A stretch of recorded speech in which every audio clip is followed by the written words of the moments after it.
आज तुम्हाला नाही म्हणलं तर तो विद्यार्थी ऑब्झर्व करत असतो. बरोबर सर. मी वेळेत आलो तर मी विद्यार्थ्याला म्हणू शकेन की तू वेळेत यायला पाहिजेस. बरोबर सर. मी वेळेत नसेन आणि विद्यार्थ्याला जर तू वेळेत ये म्हणून जर मी कंपल्शन करायला लागलो तर नाही पटणार. नाही पडणार. बरोबर सर. बरोबर सर. बरोबर आहे. एक म्हण आहे बरोबर. की स्वतः आधी करून बघावं आणि मग दुसऱ्याला सांगा. सांग. बरोबर. जय हिंद जय भारत. आज अशा एका व्यक्तीकडे आलेलो आहे. ती व्यक्ती म्हणजे महाराष्ट्र स्कूल अँड ज्युनियर कॉलेजचे प्राचार्य आहेत. त्याचबरोबर सगळ्यात महत्त्वाचं म्हणजे ते खेळाडू आहेत. 1981-82 साली ते हँडबॉलचे खेळाडू राहिलेले आहेत. आणि आज जे नवीन पिढीमध्ये होणारे बदल आहेत, जे मुलांच्यात होणारे बदल आहेत, ह्यांच्याबद्दल आज सरांशी बोलणं योग्य होईल असं मला वाटलं, म्हणून मी सरांच्या जवळ आलेलो आहे. सर नमस्कार. नमस्कार सर, आपलं थोडंसं एकदा नाव सांगा की सर प्लीज. माझं नाव उदय राजाराम आतकिरे, महाराष्ट्र हायस्कूल ज्युनियर कॉलेजचा मुख्याध्यापक म्हणून मी आज इथं सनगर सरांच्या विनंतीला मान देऊन मुलाखत देत आहे. मी या शाळेमध्ये, या ज्युनियर कॉलेजमध्ये 1991ला रुजू झालो. रुजू होत असताना मी जून 1991ला पहिले 6 वर्ष इयत्ता 5वी ते 10वी पर्यंतच्या वर्गांना शिकवत होतो. 1997ला मला प्रमोशन मिळालं आणि ज्युनियर कॉलेजकडे रुजू झालो. ॲज अ प्राचार्य म्हणून ज्यावेळी तुम्ही काम करताय, जे नवीन पिढीमध्ये जे बदल आलेले आहेत, याबद्दल तुमचं मत काय आहे सर? की जे मुलांच्या आता जे बदल झालेले आहेत त्याच्याबद्दल तुमचं मत काय? त्यांनी काय करावं? त्यांनी काय करावं म्हणण्यापेक्षा, म्हणजे विद्यार्थ्यांनी काय करावं म्हणण्यापेक्षा शिक्षक, पालक यांची एक जबाबदारी अशी मोठी आहे की जी मधल्या काही काळामध्ये त्यांच्याकडून पार पडले की नाही पडले याच्याबद्दल थोडी साशंकता निर्माण होते. त्याला समाजाची जी काही एक घडी म्हणतोय ती थोडी फार डिस्टर्ब झालेली दिसून येते. कशामुळं? तर पूर्वीच्या काळामध्ये बघितलं तर मुलांची संख्या म्हणजे अपत्यांची संख्या जास्त होती. बरोबर. आत्ता बघितलं तर अपत्यांची संख्या कमी झाल्यामुळं जी काय अपत्य आहेत, 1 आहे, 2 आहेत, ती थोडीफार लाडकी म्हणून गणली गेली जाऊ लागली. बर बर बर. आणि त्यामुळं मग समाजामध्ये समजा आज मी वर्गात शिकवायला गेलो आणि एखाद्या विद्यार्थ्याने अभ्यास केला नसेल तर त्याला काहीतरी पनिशमेंट दिली, तर पनिशमेंट दिल्या दिल्या दुसऱ्या दिवशी लगेच पालक विद्यार्थी म्हणजे पाल्याकडून किंवा पाल्याच्या बाजूने भांडत येतात आणि मग त्याचा इम्पॅक्ट नाही म्हणलं तर शिक्षकांच्यावर झालेला दिसून येतो. मग शिक्षक शेवटी काय म्हणतात की याला शिकवलं, शानं केलं, याच्यावर संस्कार केले तर माझा पगार काय वाढणार आहे किंवा कमी होणार आहे अशातला काय भाग. बरोबर आहे सर. बरोबर आहे.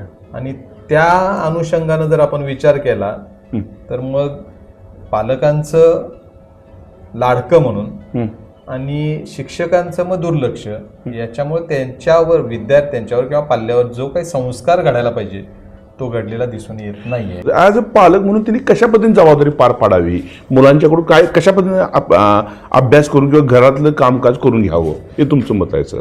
कसं आहे, थोडीफार पालकांच्याकडे पण शिस्त असणं गरजेचं आहे. बरोबर सर. बरोबर. हे काळाची गरज आहे. शिस्त ही काळाची गरज निश्चितच आहे. ज्या घरात शिस्त आहे त्या घरातला तुम्हाला जो पाल्य असेल किंवा मग आपला विद्यार्थी म्हणून, शिक्षक या नात्यानं विद्यार्थी म्हणून असेल, त्याच्यावर संस्कार चांगलेच झालेले दिसून येतात. बरोबर. शिस्तीमुळं. म्हणून तर तुम्ही जर विचार केला तर मिलिटरीच्या पर्सनकडे शिस्त दिसून येते. बरोबर. परंतु कॉमन पर्सनकडे शिस्त असते, ती मुलांच्यात रुजताना दिसत नाहीये. बरोबर सर. ती रुजणं जर गरजेचं असेल तर शिक्षक आणि पालक यांचं कुठेतरी कोऑर्डिनेशन असणं गरजेचं आहे. क्या बात आहे. बरोबर आहे सर. बरोबर आहे. यांचं जेव्हा कोऑर्डिनेशन घडत नाहीये त्याचा फायदा विद्यार्थ्यांनी पाल्य घेत असतो. मग आता मला हा एक प्रश्न विचारायचा आहे सर, की तुमचे वडील पण शिक्षक होते आणि तुम्ही विद्यार्थी दशेत असताना समजा तुम्हाला कोणते मारलं तर तुम्ही तुमची तक्रार तुमच्या पप्पांच्याकडे करत होता का तुम्ही, की बाबा एखाद्या शाळेत वर्गात तुम्ही काम अभ्यास केला नाही मारलं किंवा शिक्षकांनी ग्राउंडवर मारलं? कधीच नाही. कधीच नाही. कधी अशी तुम्ही आठवत नाही तुम्हाला? शिक्षा दिल्यानंतर पप्पांच्यापर्यंत किंवा वडिलांच्यापर्यंत मी कधी गेलेलोच नाही. आणि जर गेलं तर काय त्यांचं रिएक्शन काय असणार? होतं कसं, म्हणून तर मी पहिल्यांदा ते थोडंफार सांगण्याचा प्रयत्न केला हा. की मी या शाळेचाच विद्यार्थी आहे बर बर बर आणि माझे बाबा याच शाळेत होते, बरोबर ऍज अ टीचर म्हणून, ऍज अ उपप्राचार्य म्हणून, ऍज अ प्राचार्य म्हणून. बरोबर. त्यामुळे त्यांना नाही म्हणलं तर त्या माझ्या शिक्षकांच्याकडूनच माहिती मिळत होती की उदयनं आज अभ्यास केलाय नाही केलाय, ही जी माहिती मिळत होती. त्यामुळं होत होतं कसं, ही माहिती मिळणार त्यांना या भीतीपोटी मला करायला लागायचं. लागायचं. तुम्हाला असं कधी प्रसंग आला का हो सर की मार खाल्लाय तुम्ही पप्पा असताना सुद्धा इथं असं पप्पा शिक्षकांचं असताना खाल्लाय की मार, खाल्लाय शिक्षकांचा? खाल्लाय. माझे एक इंग्लिशचे teacher M T Patil sir म्हणून, आता मुख्याध्यापक म्हणून ते रिटायर झाले आहेत, आता आहेत. त्यांच्या तासाला काय होतं, इंग्लिशचे शब्द पाठ करायला लागायचे. बरोबर. आज हे विद्यार्थ्यांना हे करावं लागत नाहीये, कारण आपण इव्हॅल्युएशन सिस्टमच बदलली असल्यामुळं विद्यार्थ्यांना शब्द पाठांतर असायला पाहिजे, शब्द त्यांच्याकडे संग्रह वाढायला पाहिजे, अशी कोणाची अपेक्षा दिसत नाही. मग आम्ही जेव्हा शिकत होतो तेव्हा 10वी पर्यंत आमच्याकडून इंग्लिशचे शब्द पाठ करून घेतले जायचे. बर. आणि जर ते पाठ नाही झाले तर उलट्या हातावर छडी मिळायची. बर. डस्टरनं उलट्या हातावर छडी मिळायची. तर त्याच्यात होतं कसं की जेव्हा शिक्षक आम्हाला शिकवायचे किंवा शब्द पाठांतर करून घ्यायचे किंवा अभ्यास करून घ्यायचे, शिक्षकांच्या मनात सुद्धा आमच्याबद्दल आत्मीयता असायची की काय माझ्या विद्यार्थ्याला हे सगळं यायला पाहिजे, ही त्यांची भावना असायची. बरोबर. ही भावना शिक्षकांच्यातनं हळूहळू कमी झाली. कशामुळे झाली तर मगाशी मी कारण सांगितलं. बरोबर की पटकन पालक भांडत येतात किंवा मग ब्लेम शिक्षकांच्यावर ठेवतात. त्यामुळे शिक्षक असा विचार करायला लागला की माझा विद्यार्थी शिकला काय आणि नाही काय. मग आता पालकांनी सुद्धा जागृत असणं गरजेचं आहे, आपल्या मुलाला थोडी बहुत पनिशमेंट देणं गरजेचं आहे, कारण येणं 10 वर्षानंतरचा कालखंड जरा वेगळा असेल सर, असं मला वाटतंय. तो मग समाजाच्या दृष्टिकोनातून धोकादायक असेल, घातक असेल, आणि तो त्रास सगळ्यात मोठा असणार. सगळ्यात मोठा. आजच तुम्ही जर बघितलं तर 9वी 10वीच्या विद्यार्थ्यांच्या हातात सुद्धा तुम्हाला काहीतरी हत्यारं दिसत आहेत, मोबाईल वगैरे. मोबाईल आहे. बरोबर आहे. मग त्याच्यातून मारामाऱ्या, एकमेकावर वार करणे, एवढ्यापर्यंत आता विद्यार्थी जायला लागलेत. म्हणजे काय आहे, आता जर त्यांच्या नाव गुन्हे झालेत तर ते कायम क्रिमिनल रेकॉर्ड मध्ये त्यांचं कायम नाव असणार असतं, बरोबर ना? ते सुद्धा आता समाज टाळताना दिसतोय ना. समजा मी एखाद्या 9वी 10वीतल्या विद्यार्थ्याबद्दल समाजातला एक घटक म्हणून, एक कॉमन पर्सन म्हणून एखाद्या विद्यार्थ्याबद्दल मी तक्रार केली, तर तिथं पोलीस स्टेशनमध्ये गेल्यानंतर सुद्धा मला असं ऐकायला मिळतं, सर जाऊ दे तिकडं, किंवा मला म्हणतील मामा काका जाऊ दे तिकडं, वर त्या पोराचं अजून तेवढं वय नाही आहे आणि मग त्याला आता आपण समजा क्रिमिनल रेकॉर्डला घेतला तर तो पुढच्या त्याच्या आयुष्यामध्ये त्याचं डिस्टर्बन्स जास्त येईल. या कारणापोटी आपण शिस्तीला कुठेतरी बाधा आणायला लागलोय ना. बरोबर. मग आता हा एक भावनिकतेचा भाग झाला सर, कारण प्रत्येकाला भावनिकता असते. तुम्ही सुद्धा, आम्ही एखादी तक्रार तुमच्याकडे घेऊन आलो, तुम्ही सुद्धा काय करताय, आम्हाला की बाबा सर जाऊ दे तिकडे, ते पोरगं लहान आहे म्हणून आम्हाला तुम्ही सांगताय सर, तो भाग हा भावनिकतेचा आहे. पण मुलांनी अशा क्रिमिनल रेकॉर्डचं नाव चढले, त्यांचं करिअर बरबाद होईल, यासाठी तुमचं मत काय, त्यांनी काय करावं? मग याच्यामध्ये काय व्हायला पाहिजे, मी पुन्हा म्हणेन की पालक, शिक्षक आणि समाजातली काही माणसं, बरोबर, यांनी त्याचं जे मतपरिवर्तन आहे म्हणा किंवा त्याच्या बाबतीत थोडंफार त्याला समजावून सांगणं म्हणा, येस सर, काउन्सिलिंग झालं पाहिजे, प्रत्येकाकडून होणं गरजेचं. काउन्सिलिंगसाठी कुठल्या तरी एक मानसशास्त्रीय माणसाकडेच न्यायला पाहिजे अशातला भाग नाहीये. आई काउन्सिलिंग करू शकते, क्या बात आहे, वडील काउन्सिलिंग करू शकतात, बरोबर, शिक्षक काउन्सिलिंग करू शकतात. पूर्वी तुम्ही जर बघितलं तर समाजामध्ये म्हणण्यापेक्षा आतल्या पेट्यापेटांमध्ये जर तुम्ही विचारात भाग घेतला तर तालमी होत्या, बरोबर. म्हणजे ह्या काही संस्था होत्या ना, ह्या संस्थांमध्ये जर तुम्ही पूर्वीचे वस्तादांचा जर विचारात भाग घेतला तर वस्ताद सुद्धा काउन्सिलिंग करायचे, गल्लीतल्या किंवा त्या तालमीच्या परिसरातल्या माणसांचं काउन्सिलिंग करत होते. प्रसंगी तालमीत घेऊन दणके पण दिलेले जायचे. त्या भीतीपोटी ते जे काही पाल्य होतं किंवा तो जो काही विद्यार्थी होता तो व्यवस्थित वागायचाच, निश्चित वागत होता. तो तुम्ही शालेय जीवनामध्ये हँडबॉल हा तुमचा गेम ना सर? हँडबॉल पहिला एक म्हणजे 11वी 12वीच्या दरम्यान मी हँडबॉल खेळलो. बरोबर. मग त्यात कुठं पण खेळलात सर? काय त्या स्टेट लेवल पर्यंत खेळलो. स्टेटला? बरोबर. त्यानंतर मी त्या खेळाकडून डायव्हर्ट होऊन फुटबॉलकडे गेलो. बर. मग तुम्ही शिवाजीपेठेमध्ये राहता का? शिवाजीपेठेमध्ये आधी राहतच होतो, त्यामुळे फुटबॉल हे तुमच्या उशालाच होता. त्यामुळे आणि माझे बाबा आणि त्यांचे मित्र म्हणजे आर डी अतकिरे सर आणि ए जी वनिरे सर, ही जोडगोळीच अशी होती की यांनी नाही म्हणलं तर कोल्हापूरचा फुटबॉल वाढवण्यासाठी खूप मोठी सिंहाचा वाटा आहे. बर बर. आज तुम्हाला कोल्हापुरामध्ये प्रत्येक तालमीची जी टीम दिसते ना, हा हा हा. किंवा आज असं जरी म्हटलं की माझ्या महाराष्ट्र हायस्कूल ज्युनियर कॉलेजला जो काही इतिहास मिळालेला आहे की गेली जवळजवळ एक 45 वर्ष 46 वर्ष आमच्या फुटबॉलची टीम नेहमी राज्यात प्रथम द्वितीय ह्या स्तरावर आहे. होय सर. तर हे जे श्रेय आहे ना ते मी त्या दोघांना देईन. माझे वडील म्हणून मी म्हणत नाही, शिक्षक म्हणून. शिक्षक म्हणून ते स्वतः दोघं पहाटे 5ला इथं येऊन प्रसंगी हे प्रमुख पाहुणे म्हणून रवी साळुके बोलवलेले बर. 10वीच्या निरोप समारंभाच्या वेळी. त्यांच्या टीमच्या वेळी तुम्हाला सांगतो साधारण ती टीम 81च्या दरम्यान नाही 78 का 79च्या दरम्यानची टीम. बर बर. तर त्यावेळेला माझे बाबा आणि वनिरे सर स्वतः इथं शाळेत त्या विद्यार्थ्यांच्या बरोबर झोपायला असायचे. रात्री झोपायला इथं बोलवायचं, त्यांना झोपायला वगैरे लावायचं, विश्रांती द्यायची, पहाटे 5ला उठवायचं, ग्राउंडवर न्यायचं, सकाळ संध्याकाळ त्यांच्याकडून प्रॅक्टिस करून घेतला, सराव करून घेतला. तेव्हा त्या टीमचा पहिला नंबर आला. क्या बात आहे, क्या बात आहे. राज्यात पहिला नंबर आला. त्यावेळी माझ्या बाबांनी असं पण केलेलं होतं की जोपर्यंत महाराष्ट्र राज्यात माझ्या शाळेचा पहिला नंबर येत नाही फुटबॉलच्या खेळामध्ये तोपर्यंत मी दाढी काढणार नाही म्हणून. आणि त्या टीमच्या विद्यार्थ्यांनी त्यावेळेला त्यांना पंढरपूरमध्ये दाढी करायला लावली. क्या बात आहे, क्या बात हे आहे. एक जे पण होतं विद्यार्थ्यांसाठी राबणं, बरोबर की सर. पण त्यांचं तसं बघितलं तर मोठंच आहे. माझ्या शाळेच्या पहिला नंबर आल्यानंतर मी हे करतोय आणि ते त्या विद्यार्थ्यांनी त्यांचं काय करून दिलं, स्वप्न पूर्ण करून दिलं. बरोबर की किती सर. महत्वाचं आहे बघा ना. नाही. विद्यार्थ्यांच्या बद्दल त्यांच्या मनामध्ये असणारी आत्मीयता की आता मुलांच्याकडून शिक्षकांना आदर मिळत नाही, त्यामुळे शिक्षक सुद्धा धाडशी काम करत नाहीच आहेत. घाबरतात. बरोबर. मग शिक्षकांनी कशा पद्धतीनं आता ट्रीटमेंट करावी इथून पुढे? कसं आहे तुम्हाला सांगतो, शिक्षकानं सुद्धा थोडंफार म्हणण्यापेक्षा शिक्षकानं पहिलं प्रामाणिक राहायला पाहिजे. बर. आज तुम्हाला नाही म्हणलं तर तो विद्यार्थी ऑब्झर्व करत असतो. बरोबर सर. मी वेळेत आलो तर मी विद्यार्थ्याला म्हणू शकेन की तू वेळेत यायला पाहिजेस. बरोबर सर. मी वेळेत नसेन आणि विद्यार्थ्याला जर तू वेळेत ये म्हणून जर मी कंपल्शन करायला लागलो तर नाही पटणार. नाही पटणार. बरोबर सर. बरोबर सर. बरोबर आहे. एक म्हण आहे बरोबर. की स्वतः आधी करून बघावं आणि मग दुसऱ्याला सांगा. करायला लावावं. बरोबर बरोबर. मग त्या उक्तीप्रमाणे आम्ही शिक्षक वागेना जाऊया ना. सर की तुम्ही महाराष्ट्र हायस्कूलचे विद्यार्थी राहिला, प्रिन्स शिवाजी मराठा बोर्डिंगच्या आवारात वावरला सर.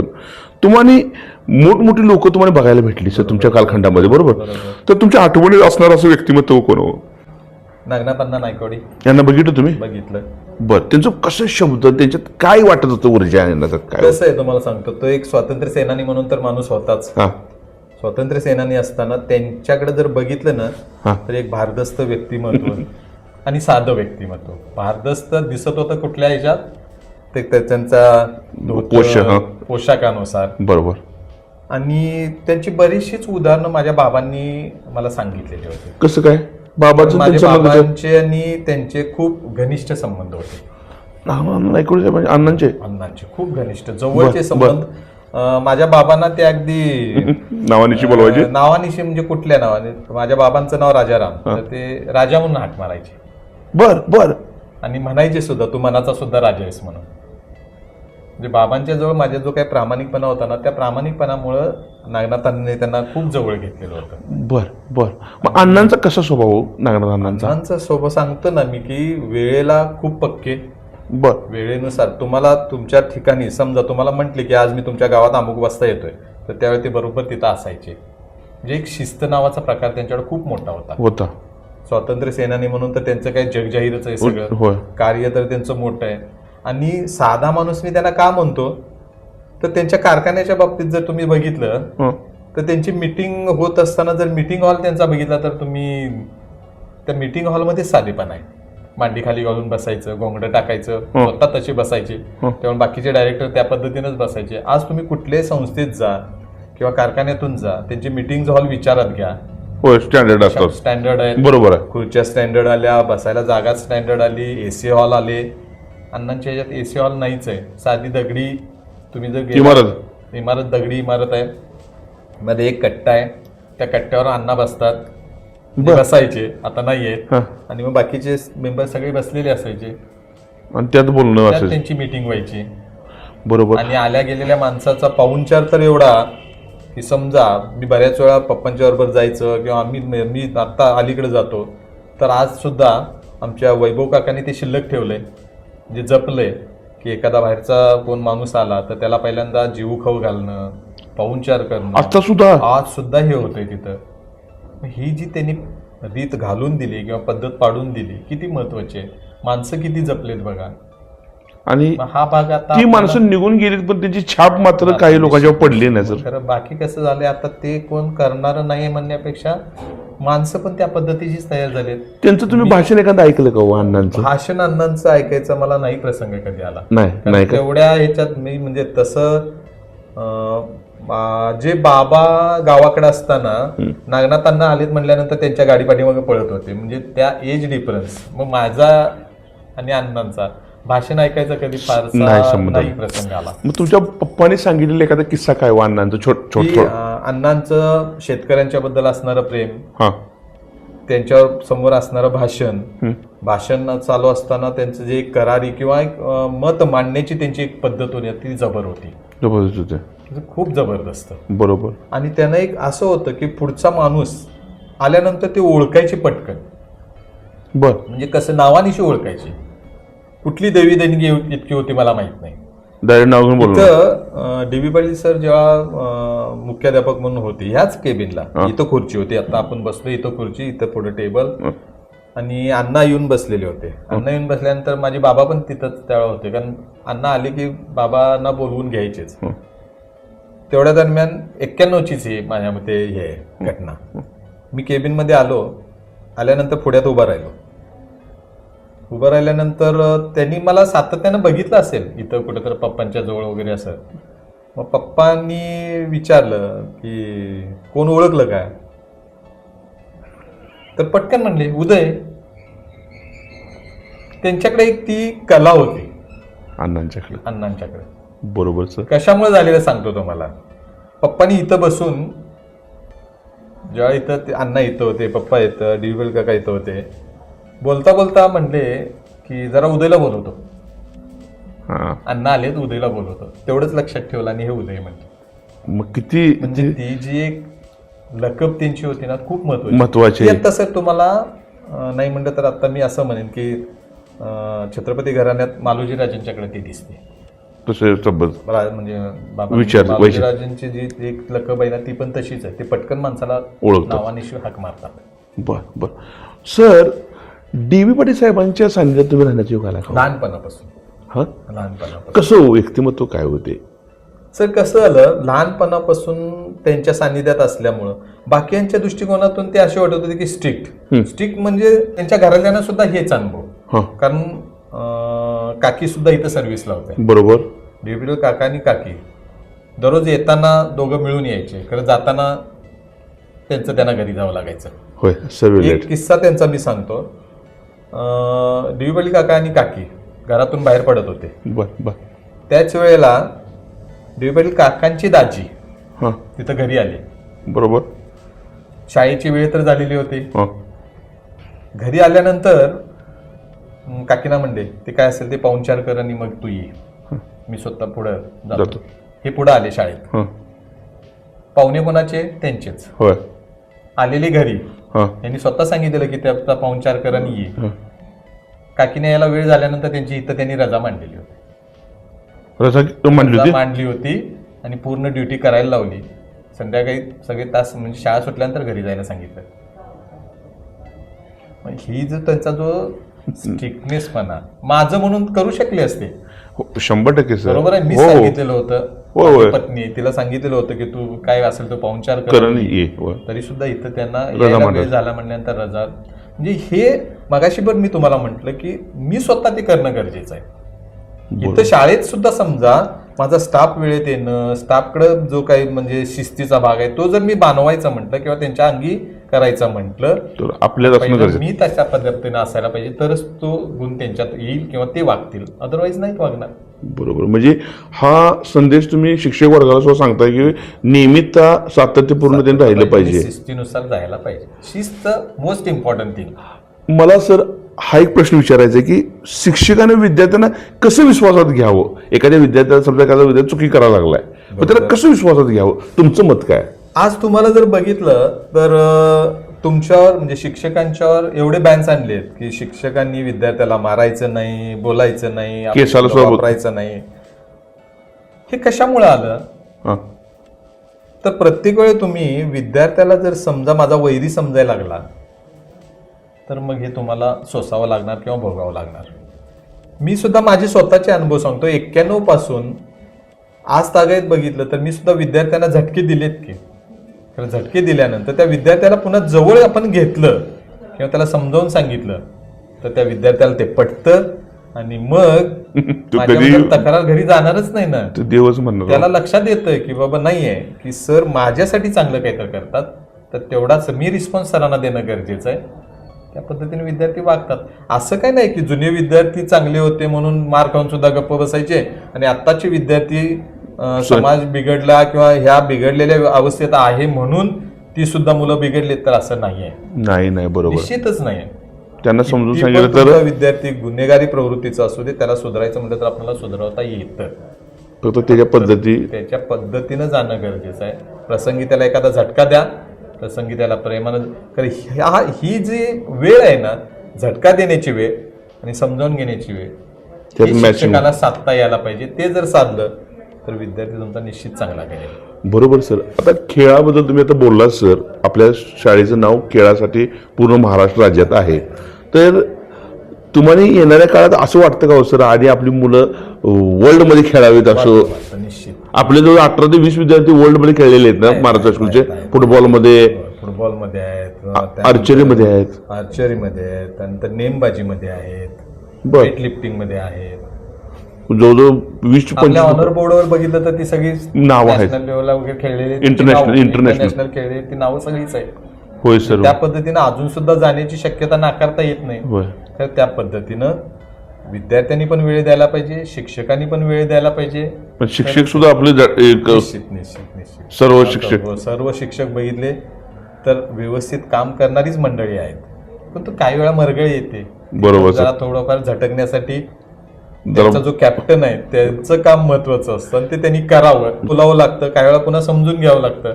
आता जसं मगाशी मी संतोष पाटील सरांना म्हटलं की रजा नाही देणार, तुमच्या रजा शिल्लक किती आहे? तर 3-3.5 आहेत. तर रजा नाही देणार म्हणल्यानंतर ते गप्प बसले. थोड्या वेळानं म्हणले सर असं नाही, मला जरा काम ते महत्वाचं आहे आणि मला जावं लागणार आहे. हे समजून घेणं सुद्धा गरजेचं आहे ना. आधी जरी नाही म्हटलं असलो बरोबर तरी सुद्धा नंतर त्यांना मी दिली ती रजा. का दिली तर कारण योग्य आहे नाही हे तपासणं पण गरजेचं आहे. बरोबर सर. नाहीतर उगाच मग सर माझ्याकडे आले, रजा ठेवली माझ्या पुढ्यात, मी सही केली, रिकामं झालं, या पद्धतीने नको. सर्व लोकांनी चौकस राहणं गरजेचं आहे. म्हणजे हेच महत्वाचं आहे. समजावून घेणं गरजेचं आहे. पदाधिकाऱ्यांनी पण चौकश बुद्धीनं जाणं गरजेचं आहे. त्याच पद्धतीनं समजूतदार पद्धतीनं स्टाफनं जाणं गरजेचं आहे. आज सर रजा द्यायला नाही का म्हटले, काय काम आहे का, हे समजून घ्यायला पाहिजे ना. माझंच काम मी जर महत्वाचं म्हणतं तर त्याच वेळेला शाळेचं काम काय वेळा सुद्धा महत्वाचं असण्याची शक्यता आहे आणि त्यावेळेला ते नाही म्हणत असावेत. बरोबर, असं पण आहे ना. बरोबर आहे सर. एक व्यसनाधीनता एक सिस्टम आली आता लहान मुलांच्या मध्ये, म्हणजे इलेक्ट्रिक सिगरेट असू दे सर किंवा लिकर दारू असू दे, ही थोडं मुलं घेताना दिसत आहेत. यामुळे त्यांचा काय दुष्परिणाम होऊ शकतो भविष्यात सर? परिणाम म्हणजे काय, त्याचं आयुष्यच बिघडणार आहे सगळं. आयुष्य निश्चितच व्यसनामुळं नाही म्हटलं तर समजा अतिव्यसनाधीन झाला तर त्याची आयुष्य किंवा एक त्याचं जीवन आहे ते बरबादच होणार आहे. मग ह्याच्यासाठी नाही म्हटलं तर बंधनं ही पालकांनी पण घालून घ्यायला पाहिजेत, शिक्षकांनी पण घालून घ्यायला पाहिजे. पूर्वीचा शिक्षक तुम्हाला कुठलंही व्यसन करताना दिसला का हो? बऱ्यापैकी नाही. का नाही दिसला? विद्यार्थ्याच्या पुढ्यात सुद्धा त्यांनी कधी तंबाखू मळताना दिसलं का तुम्हाला? नाही दिसले. बरोबर आहे. त्यामुळे समाजामध्ये शिक्षकांना मान किती होता बघा. शिक्षक पुढ्यातून येतात म्हणल्यानंतर त्यावेळेचे विद्यार्थी सुद्धा नतमस्तक व्हायचे. होय. मग आत्ताच ते का घडीनं झालंय? तर आम्ही शिक्षक लोकच त्यांच्याबरोबर बसून काहीतरी करायला लागलेलो आहे. ते करायला शिक्षकांच्यात पण आलेली आहे का नाही आलेली? तर निश्चित आले. कुठलं नाही कुठलं व्यसन एखादा शिक्षक करताना दिसतो. मग जर समजा मी वर्गात शिकवत असताना म्हटलं की तंबाखू खाणं हे आरोग्याला घातक आहे, बरोबर. वर्गातून बाहेर पडत असताना मात्र मी जर हातावर तंबाखू मळत जर बाहेर येत असेल तर तो विद्यार्थी उद्या असं म्हणेल ना की 4 भिंतीच्या आत हे आरोग्याला घातक आहे, बाहेर आल्यानंतर मी केलं तरी चालतं. बरोबर. म्हणजे हा मेसेज मी इनडायरेक्टली माझ्या कृतीतून दिलेला आहे. त्यामुळं हे मुळात मीच माझ्यावर बंद घालून घ्यायला पाहिजे. तर जेव्हा मी शिक्षक आहे ना त्यावेळेला मी बंधन घालून काय घ्यायला पाहिजे की व्यसनाकडे मी जाता कामा नये. ॲज अ टीचर म्हणून नाही जाता कामा. मी जरी समाजाचा घटक असलो तर तुला व्यसनाधीन किंवा व्यसन तुला कुठलंही असता कामा नये किंवा व्यसन तू करता कामा नये. बरोबर. हे शिक्षकाचं पहिलं ब्रीदवाक्य असावं. Yes sir. त्यानंतर मग तुम्ही विद्यार्थ्यांच्यावर काहीतरी संस्कार घडवू शकाल की जे चांगले असतील. बरोबर. जाता जाता विद्यार्थी, नवीन पिढीतले जे विद्यार्थी, आता तुम्ही रिटायर होणार आहे, आता तरुण दिसायला लागलाय तो भाग वेळा, पण तुम्ही आता रिटायर होणार आहे येणाऱ्या 4-5 महिन्यामध्ये सर. तुम्ही जाता जाता नवीन मुलांना, नवीन विद्यार्थ्यांना काय सांगशील, समाजाला काय सांगशील सर? त्यांनी काय राहावं, विद्यार्थ्यांनी काय? समाजाला आणि विद्यार्थ्यांना किंवा पालकांना आणि पाल्याला असं मी सांगेन किंवा शिक्षकांना सर्वांनाच मी असं सांगेन की तुम्ही शिस्तप्रिय घडा. तुमच्याबरोबर विद्यार्थी शिस्तप्रिय घडेल. तुमचा विद्यार्थी शिस्तप्रिय घडला तर तो उद्या पालक बनणार आहे आणि तो त्याचं पाल्य बनवताना सुद्धा शिस्तप्रिय बनवेल की ज्याच्यातून समाज चांगला घडेल. फार मोठा मेसेज दिलेला आहे सरांनी. हे महाराष्ट्र हायस्कूल ज्युनियर कॉलेजचे प्राचार्य आहेत, यांचं नाव उदय आतकिरे आहे आणि सरांचा इतिहास असा आहे की सरांचं 6 महिने राहिलेलं रिटायरमेंटला व्हायला आणि त्यांनी नवीन पिढीला किंवा शिक्षक वर्गाला किंवा पालक वर्गाला जो असा मेसेज दिला आहे, या मुलाखतीतून आपल्याला नक्कीच याचा फायदा होईल. आणि मी जरूर सांगेन की हे जर विचार तुम्ही फॉलो केले तर येणाऱ्या काळात पालकांना आपल्या मुलांच्याकडून अपशब्द ऐकायची स्थिती येणार नाही, वेळ येणार नाही असं मला वाटतंय. तर सरांचं मी आभार मानतो की सरांनी वेळात वेळ काढून मला मुलाखत दिली. गेली 15-20 दिवस झाले यांच्या पाठीमागं लागले तेव्हा आता तयार झालेत सर. म्हणजे न तयार होणार माणूस तयार झाल्याबद्दल मी यांचा आभार मानतो आणि सरांनी चांगल्या मेसेज समाजाला दिला त्याबद्दल सरांचं मी आभार मानतो. सर नमस्कार. Thank you sir.